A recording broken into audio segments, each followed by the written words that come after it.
অভাবের সংসার। সংসারের সচ্ছলতা আনতে অবসর সময়টুকু কাজে লাগানোর সিদ্ধান্ত নেন রুনা বেগম। যেই সিদ্ধান্ত সেই কাজ। শুরু করলেন বাহারি রঙের সুতোয় দৃষ্টিনন্দন কাঁথা সেলাই। আর তাতেই আসলো সাফল্য। নকশি কাঁথায় স্বপ্ন বুনে স্বাবলম্বী হয়েছে সিলেটের নারী উদ্যোক্তা রুনা বেগম। শুধু নিজেই নয়, অন্তত ৩০০ জন নারীর কর্মসংস্থানের ব্যবস্থাও করেছেন তিনি।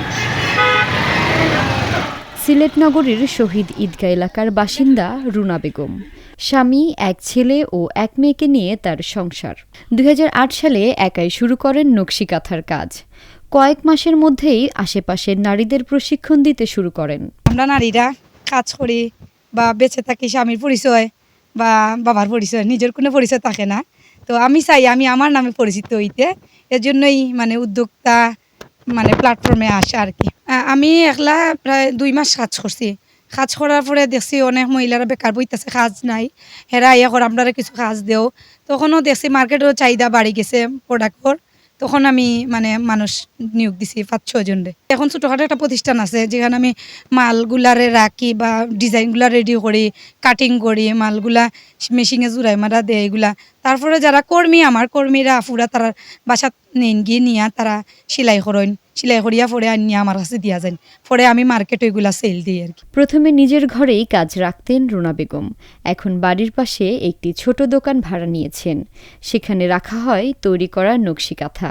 আর এসব নকশি কাঁথা বাড়তি চাহিদা পূরণে যুক্ত করেন আরও অনেক নারীকে। যে সময় আমার বাচ্চা ছোট ছিল, বড় ছেলেকে ভর্তি করছিলাম স্কুলে, তখন দেখি একটু হিমশিম খাইলাম। পরে দেয়া তো আপার কাছে আইয়া খেতা নিছি আমরা। আপার আমরা ছোট থেকেও চিনলে কিটুব, কিন্তু আপার ব্যবসা করা যে সময় থেকে এই সময় থেকে আমরা তাই থেকে আইয়া খেতা নিলাম, নিয়ে সেলাই করাম। মনে করেন খেতা যে সময় সেলাই আমরা টুটকি বুটকি যা কিছু লাগে আর কি, আমরা হাত খরচটা চলে যায়।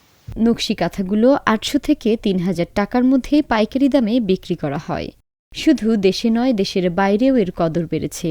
দুবাই থেকেও তিনি অর্ডার পেয়েছেন। সামান্য কিছু কাপড় নিয়ে আমার ওয়াইফে একটু চাইছিলা কি নিজের গরল লাগি এটা কিছু আবিষ্কার করতাম। ২০০৮ সাল থেকে আমরা এইটা গত কয়েকদিন আগে আমরা এই দুবাই একটা চালান মাল অনেক টাকার একটা প্রফিট পাইছি আমরা ইনশাল্লাহ। জীবনের তাগিদে শুরু করা এই কাজ এখন তার স্বপ্নবাজি।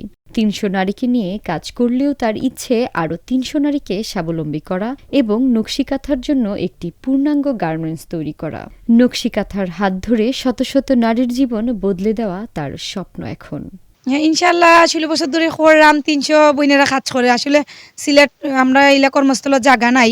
আমি চাইলাম আরও ৩০০ আছে, আরও ৩০০ মানুষের কর্মস্থলের জায়গা করে দিতাম যদি এরকম কোনো সুযোগ পাই। আমার তো এত আর্থিক অবস্থান নাই, পুঁজিও কম, যেটা দিয়ে আছে মোটামুটি চলে যায়। তো পুঁজি কমের কারণে আরও মানুষের কাজ দিতে পারলাম না আর কি।